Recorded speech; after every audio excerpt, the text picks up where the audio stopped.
बहनों और भाइयों, कैसे हो? एक घंटा देर हो गया, इसलिए मैं आपको बहुत आपसे मैं क्षमा मांगती हूँ। आपको इंतज़ार कराया और मैं आपको धन्यवाद देती हूँ कि आपने मेरा इंतज़ार किया। श्री मनोज राम जी, श्री पप्पू यादव जी, श्री ओम प्रकाश नारायण जी, श्री रविंदर यादव जी, श्री अशोक सिंह जी, श्रीमती सरिता पासवान जी और मंच पर आसीन सभी नेतागण, महागठबंधन के, कांग्रेस पार्टी के, और आप सब जो यहाँ छतों पे खड़े हैं, जो मेरे सामने खड़े हैं, वहाँ पे जो दीवार पे बैठे हैं, आप सबका इस सभा में बहुत बहुत स्वागत।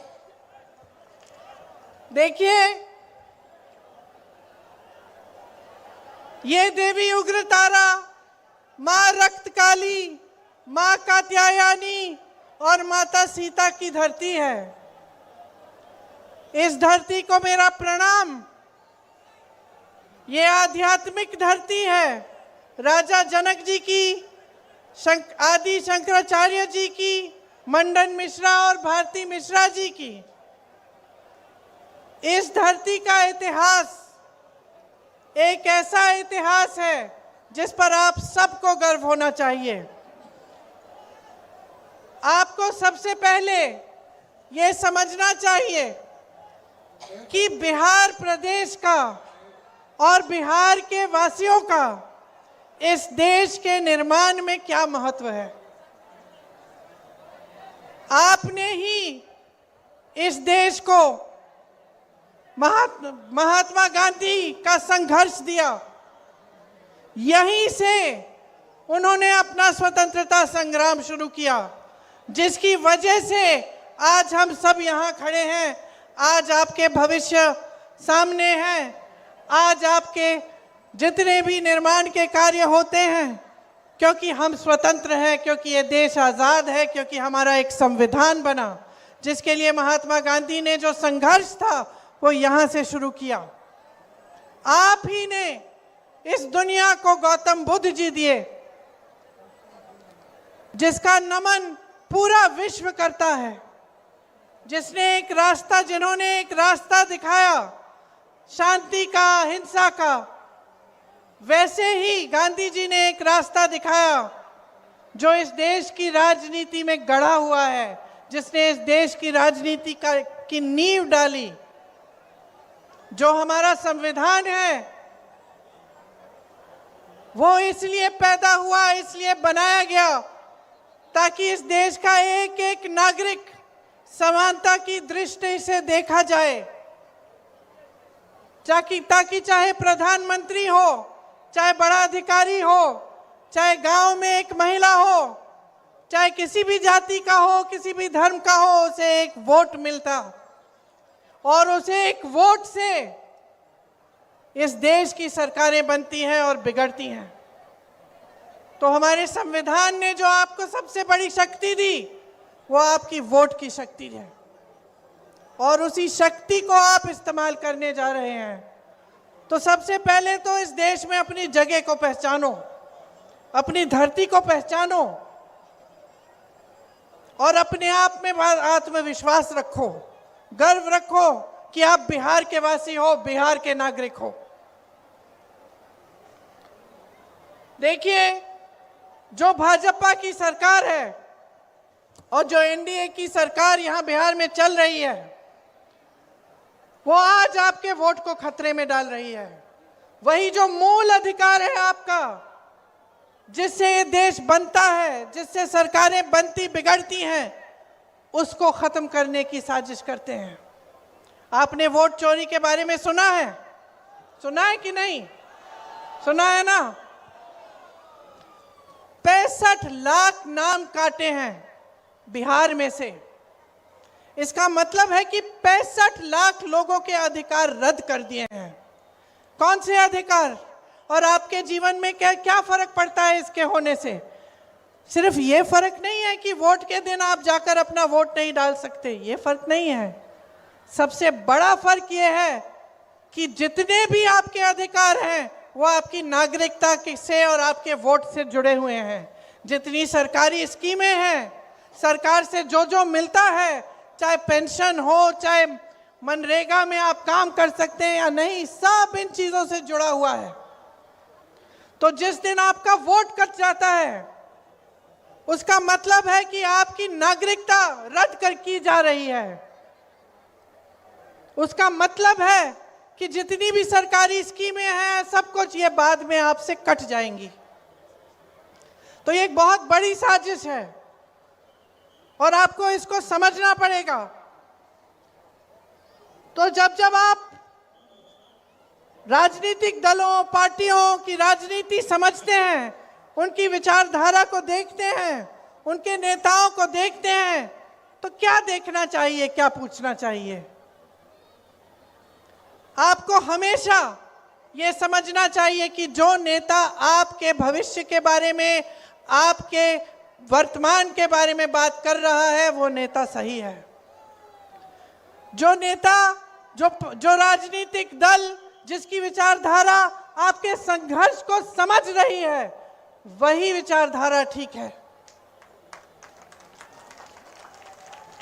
आज आपकी परिस्थिति क्या है, मुझसे अच्छी तरह आप जानते हैं। आज बिहार में 20 सालों से एक ही सरकार चल रही है और ये सरकार जैसे जैसे साल बीतते गए, वैसे वैसे बिहार से चली ही नहीं। आज बिहार की सरकार नीतीश जी नहीं चला रहे हैं, उनको चलाने दे ही नहीं रहे हैं। आज यहाँ की सरकार केंद्र से चलती है। जो बड़े बड़े निर्णय होने हैं वो केंद्र में होते हैं। प्रधानमंत्री जी करते हैं, गृह मंत्री जी करते हैं। आज बिहार में बिहार के अपने मुख्यमंत्री का भी सम्मान नहीं है। आप सब सम्मान देते हो, लेकिन केंद्र सम्मान नहीं देता। और जब हर चीज केंद्र से चलेगी तो आपकी सुनवाई कहां होगी? जब आपकी सीएम की सुनवाई नहीं हो रही है, तब आपकी सुनवाई कहां हो रही है?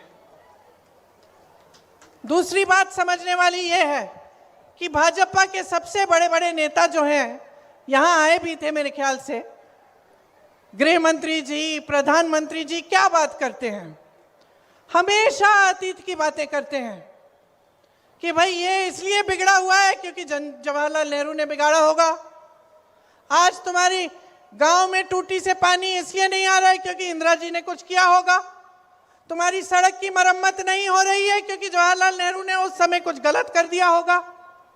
हमेशा अतीत की बातें करते हैं और हमेशा कहीं ना कहीं से किसी ना किसी का अपमान निकाल लेते हैं ताकि आपका ध्यान भटक जाए।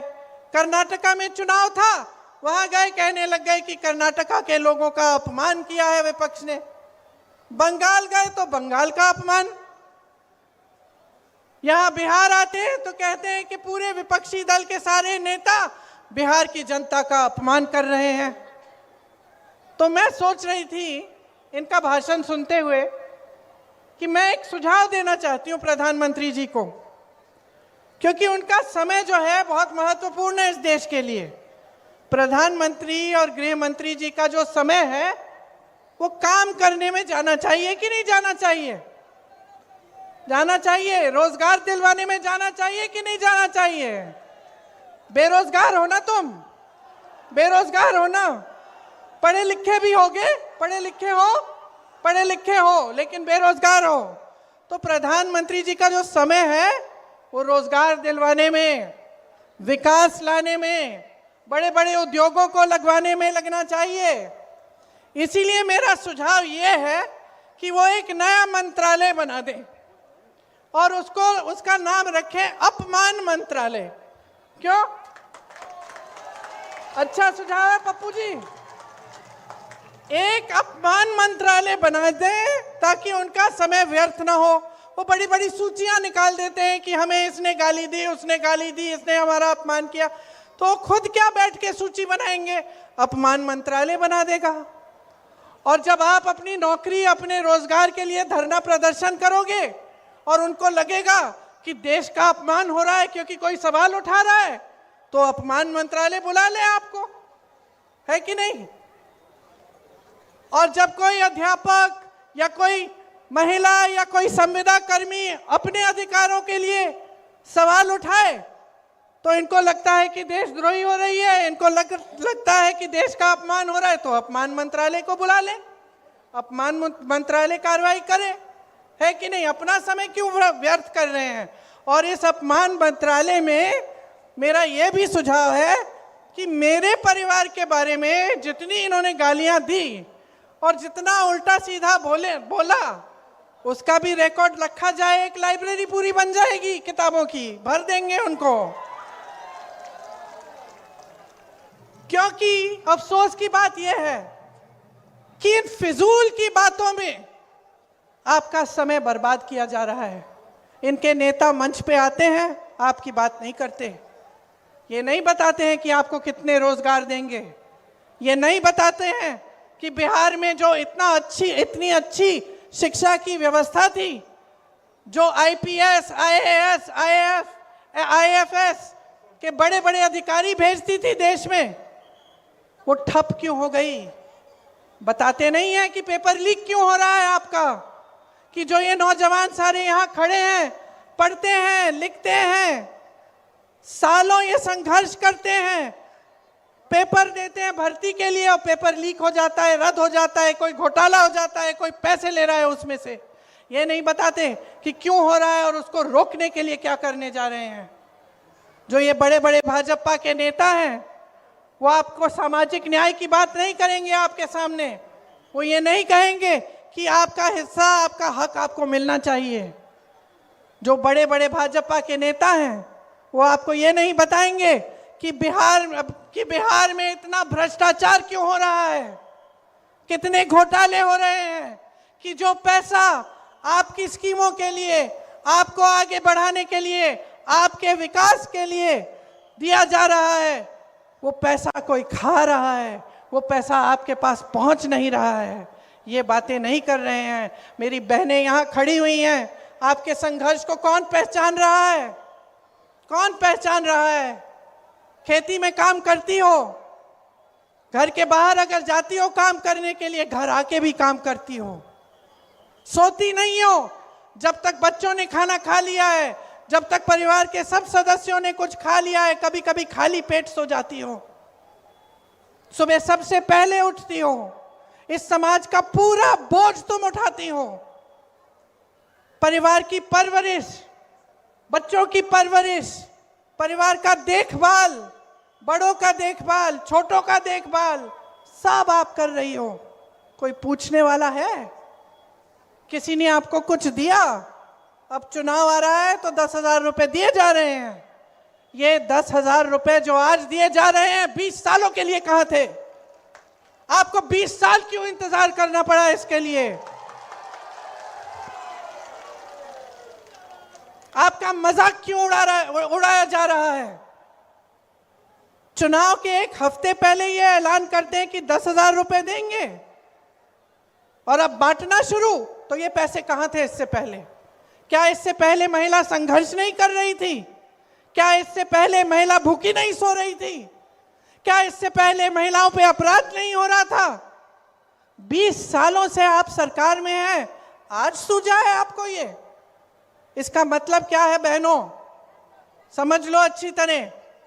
आपकी कोई सहेली है जिसका पति पीता है?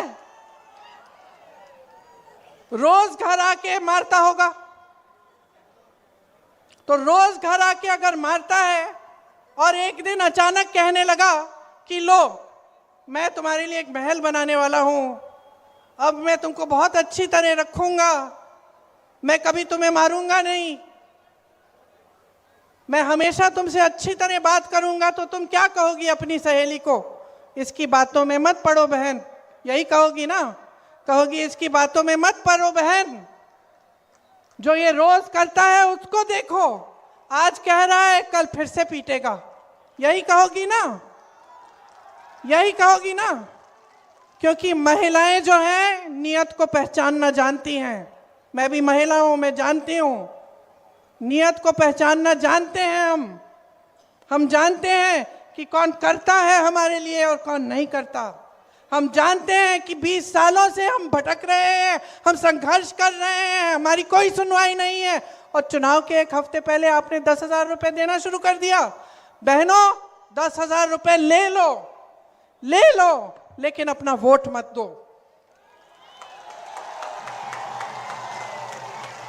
ये वोट जो है ना, ये आपका अधिकार है, आपकी शक्ति है, ये आपकी शक्ति है, इसको पहचानो। आधी आबादी हो आप, आधी आबादी हो। मन बना लिया ना अपनी शक्ति को एक करने के लिए, खड़े हो जाने के लिए, तो कोई कुछ नहीं कह पाएगा। मन बना लो कि एक ऐसी सरकार चाहिए जो आपके बच्चों का, आपका और आपके परिवारों का भविष्य को देखे और उज्जवल बनाए। आज महंगाई इतनी है कि किसानी खेती से कमा नहीं पा रहे हो। यहां से कितने लोग पलायन करके बड़े बड़े शहर में जाते हैं? हाथ उठाओ। किसी को बिहार में रोजगार मिल रहा है? मैंने आपके अतीत की बात की कि कैसे आपने संघर्ष करवाया, कैसे आपने इस देश की नींव डाली, लेकिन मैं ये भी बता देती हूं, आज भी इस देश की नींव बनाने वाले आप हैं। आज भी इस देश का निर्माण करने वाले आप हैं। केरल से लेके कन्याकुमारी तक बिहार का युवा जाता है नौकरी ढूंढने के लिए, और मेहनत से, ईमानदारी से, अपने खून पसीने से इस देश को बनाता है। आपको बाहर जाना पड़ता है, पलायन करना पड़ता है, क्योंकि यहाँ आपको कुछ मिल नहीं रहा है। अपने परिवारों को छोड़कर एक छोटे से कमरे में किसी बड़े शहर में जहाँ कोई अपना नहीं है, वहाँ 4-5 और युवाओं के साथ आपको रहना पड़ता है। दिन रात संघर्ष करते हो, कोई टाइमिंग नहीं, कोई ठीक तरह से आपको वेतन नहीं दे रहा है, कोई अच्छा रोजगार नहीं मिल रहा है, फिर भी आप करते हो। फिर भी आप अपने परिवारों को सिर्फ त्योहारों के समय, जब छुट्टी मिलती है तब मिलते हो, तब घर आ पाते हो। यहाँ खेती करते थे, खेती से कमाई होती थी, आज खेती से कमाई नहीं है। आज खेती करो, धूप में संघर्ष करो, सब कुछ महंगा हो गया है, सारा खेती का सामान महंगा है, उपज का दाम नहीं मिलता है, समर्थन मूल्य नहीं मिलता, न्यूनतम समर्थन मूल्य। खेती करते हो, कुछ मिलता ही नहीं है, कमा नहीं पाते। और उधर जितने भी बड़े बड़े उद्योग हैं, जिससे पहले नौकरियां मिलती थीं, जिसमें लोग मरते थे उन नौकरियों के लिए, सब लोग चाहते थे कि हमें सरकारी रोजगार चाहिए। क्यों? यहाँ बुजुर्ग बैठे बताएंगे, क्योंकि उससे सुरक्षा मिलती थी, पेंशन मिलता था, ऐसे लगता था कि अब नौकरी लग गई है, जीवन भर हम ठीक होंगे, हमें अब चिंता की जरूरत नहीं होगी। आज की परिस्थिति क्या है बहनों और भाइयों? आज जितने भी वो बड़े बड़े उद्योग थे, सब मोदी जी ने अपने बड़े बड़े दोस्तों को, उद्योगपतियों को दे दिए हैं। यहाँ के हवाई अड्डे आप देखिए, अभी तो एक ये बात निकली कि उनके जो बड़े मित्र हैं, बड़े उद्योगपति अडानी जी, उनको 1 रुपए पर एकड़ के दाम में बिहार की जमीन दे दी, हजारों एकड़ जमीन दे दी 1 रुपए के दाम में। और अगर आप जाते खरीदने वो जमीन, कितने की बिकती? आपको लोन लेना पड़ता, आपको कहीं से पैसे इकट्ठे करने पड़ते हैं उसी जमीन के लिए, जो मुफ्त में इतने बड़े बड़े उद्योगपतियों को दी जा रही है। आप लोन लेते हो, आपका लोन कभी माफ नहीं होता। 20 सालों में कब माफ हुए आपके लोन? कभी नहीं। आपको पढ़ाने के लिए आपके माँ बाप कितने संघर्ष करते हैं, कैसे पैसे इकट्ठे करते हैं, आप जानते होंगे। आपके लोन माफ नहीं होते, लेकिन अडानी जी, अंबानी जी, उनके हजारों करोड़ रुपयों के, हजारों लाख करोड़ रुपयों के लोन माफ हुए हैं। इतनी बड़ी रकम है कि मैं भूल जाती हूं कि लाख करोड़ है कि कितना है। सच, हम लोग हंसते हैं, लेकिन हंसने की बात नहीं है, क्योंकि ये माफ कैसे होते हैं? आप ही के पैसों से, देश की संपत्ति से, देश के बैंकों से। तो यहां असलियत क्या है? आज बिहार की असलियत यह है कि रोजगार नहीं है, संघर्ष ही संघर्ष है। खेती किसानी से कुछ कमाया नहीं जा रहा। जो छोटे रोजगार, छोटे व्यापारी थे, छोटे दुकानदार थे, जो छोटे छोटे बिजनेस कर रहे थे, उनको मजबूत करने के लिए कुछ नहीं किया गया, बल्कि नोटबंदी ले आए थे कुछ सालों पहले, जिससे काफी लोग तबाह भी हो गए। बड़ी मुश्किल से फिर से उठाया उन्होंने अपना बिजनेस।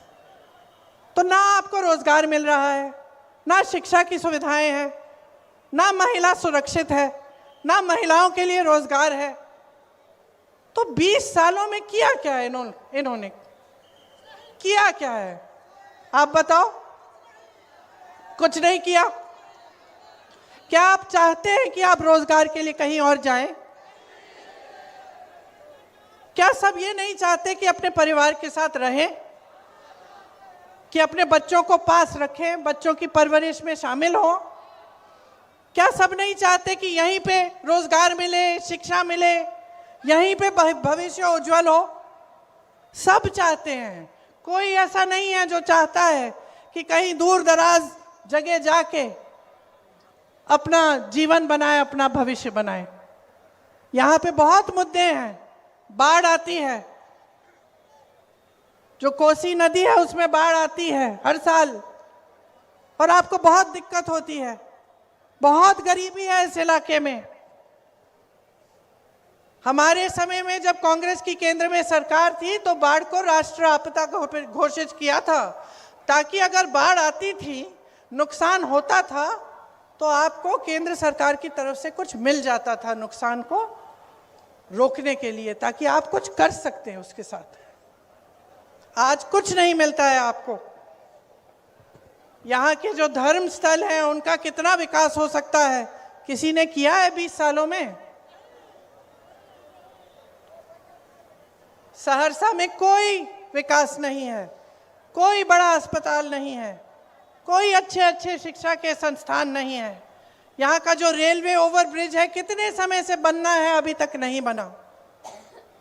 तो ये सब आपकी समस्याएं हैं।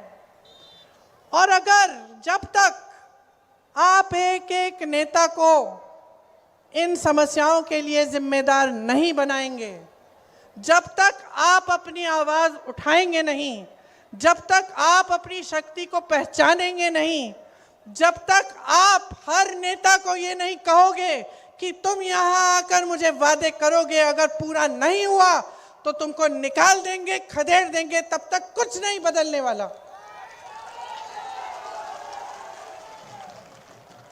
और मैं सिर्फ भाजपा के नेता के बारे में नहीं कह रही हूं, मैं कह रही हूं कि आज मैं आपके सामने आई हूं। अगर मैं कुछ वादे करके गई और वो वादे पूरे नहीं हुए, तो मुझे भी आप कह देना कि अगली बार मत आओ। यहां प्रधानमंत्री जी, अमित शाह जी आते हैं, बोलते हैं मैं कितना दूं बिहार को, कितना पे बताओ, 50 करोड़ दूं, 75 करोड़ दूं। पूछिए 20 सालों में क्यों नहीं दिया? पूछिए उनसे, कहिए उनको कि यहां हमारा गुजारा नहीं हो पा रहा है, हम दुकान जाते हैं कुछ खरीद नहीं पा रहे हैं त्योहार के लिए। त्योहार आता है जी घबराता है कि दिवाली आ रही है, छठ का त्योहार है, मेहमान आएंगे, खाना कैसे खिलाएंगे, बच्चा बीमार होगा, दवाई कैसे दिलवाएंगे, घबराहट होती है। समझाओ इनको, क्योंकि अंधे हो गए हैं, देख नहीं रहे हैं ये लोग, समझ नहीं पा रहे हैं कि किस दलदल में इन्होंने डाल दिया इस देश की जनता को। किस दलदल में खड़े हो आप कि सामने भविष्य नहीं दिख रहा है, रोजगार नहीं दिख रहा है, शिक्षा हो जाती है, नौजवान लड़का है, नौजवान लड़कियां हैं, इंतजार करती रहती हैं कि नियुक्तियां हो जाएंगी, हमने पेपर दिया है, हमने इम्तिहान दिया है, नौकरी के लिए मिल जाएगी, मिल जाएगी। आपको मालूम है यूपी में एक लड़का मिला मुझे, और ऐसे हजारों लड़के होंगे, हजारों होंगे। उसने कहा दीदी मेरी शादी तक नहीं हुई। मैंने कहा क्या हुआ? कहता है मैं 28 साल का हो गया हूं, मैंने सारी पढ़ाई लिखाई की है, मैंने पेपर दिया, फिर से दिया, फिर से दिया, और मैं इंतजार करता रहता हूं कि मेरी नियुक्ति हो जाएगी, लिस्ट निकल आएगी। वो लिस्ट ही नहीं निकलती। फिर मैं सोचता हूं कि कहाँ मैं जाके किसी दूसरी नई नौकरी के लिए एप्लीकेशन लगाऊंगा, इसी के लिए इंतजार कर लेता हूं। इतना संघर्ष किया और करते करते करते साल निकल गए, लड़का बड़ा हो गया, शादी भी नहीं हो पाई, रोजगार भी नहीं मिला। ऐसा सिर्फ एक जने के साथ नहीं है, तमाम नौजवानों की ये हालत है। तो बदलाव लाना है और बदलाव आपके हाथों में है। यही तो सुंदरता है हमारे देश के बारे में। हमारा लोकतंत्र है, और लोकतंत्र का मतलब है कि हमारे संविधान ने आपको वोट दिया, जिससे आप किसी की भी सरकार निकाल सकते हो, आप कोई भी सरकार बदल सकते हो। तो जागोगे कि नहीं? नहीं, मुझे सुनाई नहीं दिया, फिर से बोलो, जागोगे कि नहीं? बदलनी है अपनी परिस्थिति की नहीं? रोजगार यहां चाहिए कि नहीं चाहिए? बोलो, हमें चाहिए। बोलो, शिक्षा हमें यहां चाहिए। बोलो, चाहिए।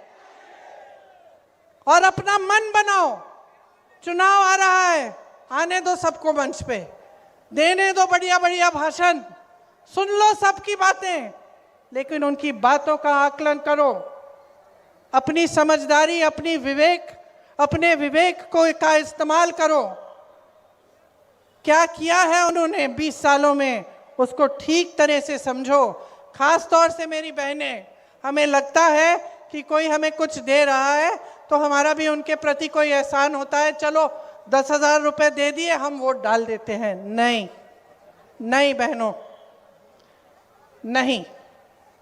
जैसे मैंने कहा, जो दे रहे हैं ले लो, लेकिन अपने आप को मत भूलो, अपने बच्चों को मत भूलो, अपने परिवार को मत भूलो, अपने समाज को मत भूलो, और अपने बिहार को मत भूलो। ये आपकी धरती है, आपकी धरती है। गर्व करो इस पे। इसमें कितनी काबिलियत है, लेकिन उस काबिलियत को व्यर्थ किया जा रहा है। अगर आप सबकी काबिलियत, इतने सारे नौजवान जो जाके बाहर काम करते हैं, अगर यहाँ काम करते, अगर यहाँ निर्माण होता, यहाँ के जो उद्योग कांग्रेस के ज़माने में लगाए गए थे, उनको अगर ठीक से चलाया जाता तो कितना यहाँ पे कितनी प्रगति होती, कितना विकास होता। तो अब मन बना लो। कांग्रेस पार्टी और जो महागठबंधन है, उन्होंने कई चीज़ें तय की हैं कि हमारी सरकार आएगी तो आपके लिए क्या क्या हम करेंगे। उसकी सूची मेरे पास यहाँ है, तो मैं आपको पढ़ के सुनाती हूँ। देखिए, जो युवा यहाँ खड़े हैं बेरोजगार, आप जब परीक्षा देते हो नौकरियों के लिए, तो आपकी जो परीक्षा की फीस है उसे हम रद्द करने जा रहे हैं। परीक्षा का जो केंद्र है, जहां परीक्षा देने जाओगे, वहां तक आने जाने का जो खर्चा है वो आपको दिया जाएगा। मुफ्त यात्रा होगी आपकी। एक जॉब कैलेंडर बनेगा। जॉब कैलेंडर का मतलब, जिस दिन आपकी परीक्षा होगी, जिस दिन रिजल्ट आएगा, जिस दिन आपकी नियुक्तियां होंगी, वो सब चीज़ें जॉब कैलेंडर पे हम लगा के, हम सारा पहले से हम तय करेंगे। और किसी ने उसके साथ खिलवाड़ किया, किसी ने इधर उधर किया, तो उस पर सख्त कार्रवाई होगी। ये जो पेपर लीक का काम हो रहा है, जिसमें सब मिले हुए हैं और सब पैसे बना रहे हैं और आप बेरोजगार रह रहे हो, इसको रोकेंगे हम, ये नहीं होने देंगे। हर परिवार में जहां नौकरी नहीं है, उस परिवार में सरकारी नौकरी मिलेगी। प्रदेश में 2000 एकड़ की एजुकेशन सिटी और इंडस्ट्रियल क्लस्टर्स बनाए जाएंगे, आपकी शिक्षा के लिए और रोजगार के लिए। अगर आप अपना छोटा सा व्यापार शुरू करना चाहते हैं, जो नौजवान है वो सुने, कुछ अपना बिजनेस करना चाहते हैं, गरीब परिवार से आते हो, पैसे नहीं है, 2 लाख रुपए आपको दिए जाएंगे अपने बिजनेस को शुरू करने के लिए। आज लाखों सरकारी पद खाली पड़े हुए हैं, इनमें नियुक्तियां की जाएंगी और खास विशेष आरक्षण बिहार के वासियों को मिलेंगे। 3 साल की जो डिग्री है आपकी, इसे आप 3 साल में खत्म करेंगे, आपको 6-7 साल इंतजार नहीं करना पड़ेगा। और आवासीय अंग्रेजी मॉडल विद्यालय बनवाएंगे। मेरी बहनें, मैं जानती हूं कि आपका सबसे ज़्यादा संघर्ष आप करती हैं, सबसे ज़्यादा। आपको आगे बढ़ना भी पड़ता है, बच्चियों को पढ़ाना भी पड़ता है, तब भी संघर्ष है। समाज भी सहायता नहीं करता ठीक ढंग से, न सरकार से आपको ठीक ढंग से सहायता मिलती है। इसीलिए जो जीविका दीदियां हैं, जो खूब काम करती हैं, खूब मेहनत करती हैं, उन्हें 30,000 रुपये प्रति माह मिलेगा और पक्की नौकरी दी जाएगी। प्रत्येक अनुमंडल में महिला कॉलेज की स्थापना की जाएगी। विधवा और वृद्ध जनों का जो पेंशन है वो 1,500 रुपये मिलेगा और हर वर्ष उसको 200 रुपये बढ़ाएंगे। मेरी बहनें, माई बहन मान योजना के तहत आपको 2,500 रुपये प्रति माह सीधे आपके खाते में दिए जाएंगे। ये चुनाव के समय का 10,000 रुपये की घूस नहीं है, ये आपको हर महीने मिलेंगे।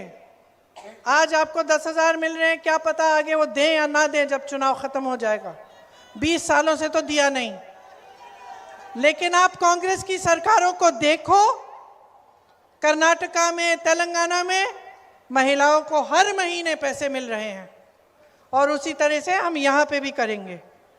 भूमिहीन परिवारों को मकान हेतु 3 से 5 डिसमिल जमीन दी जाएगी और वो जमीन परिवार की महिलाओं के नाम की जाएगी, तो आपके नाम जमीन दी जाएगी।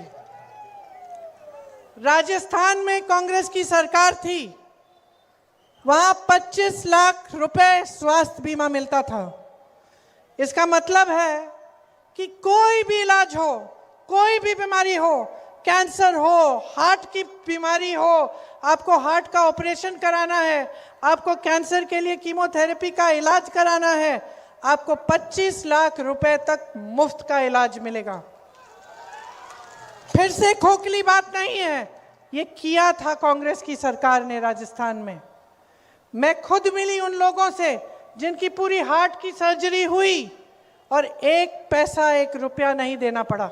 रो रहे थे वो लोग जब मुझे मिले, कहा कि ऐसी स्कीम, इतनी अच्छी स्कीम है, पूरे देश भर में लागू कराओ। तो इसलिए हम बिहार में लागू कराना चाहते हैं। जो सरकारी अधिकारी है, जो सरकारी नौकरी करते हैं, वो हमेशा पुरानी पेंशन की बात करते हैं, पुरानी पेंशन चाहते हैं और पुराना पेंशन आपको बिहार में अगर हमारी सरकार आएगी तो मिलेगा। ये जो संविदा कर्मियों और आउटसोर्सिंग पर जो काम करते हैं, इस पर कार्यरत कर्मचारियों को स्थायी बनाया जाएगा ताकि आपको घबराहट ना हो, आपकी भी नौकरी स्थायी हो जाए। 5 नए एक्सप्रेसवे बनाए जाएंगे। दिव्यांग पेंशन 3,000 रुपए का दिया जाएगा और किसान भाइयों के लिए न्यूनतम समर्थन मूल्य का हम गारंटी दे रहे हैं। मंडी की व्यवस्था बनाएंगे। मनरेगा में 300 रुपए प्रतिदिन आपको मिलेंगे और काम के दिन हम 2 गुना करेंगे। 200 यूनिट बिजली आपको हम मुफ्त दिलवाएंगे। पंचायती राज एवं नगर निकायों में ईबीसी आरक्षण 30% और एससी आरक्षण 20% किया जाएगा। अति पिछड़ा वर्ग अत्याचार निवारण अधिनियम बनाया जाएगा आप पर अत्याचार रोकने के लिए। निजी शिक्षा संस्थानों में भी आरक्षण लागू होगा।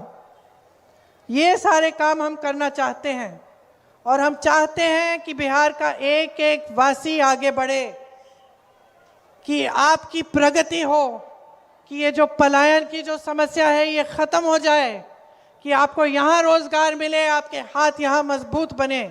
और मेरी बहनें, आपके लिए हम चाहते हैं कि आपके भविष्य अच्छे बने, कि आपकी घबराहट दूर हो जाए, आपको शक्ति मिले।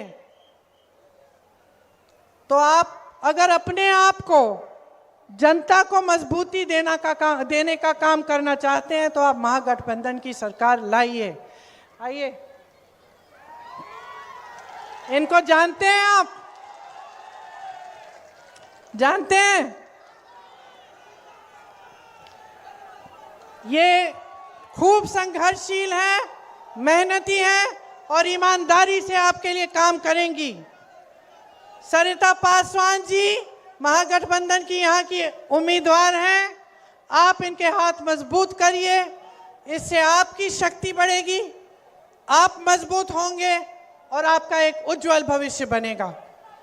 तो आपने मेरी सारी बातें बड़ी ध्यान से सुनी है।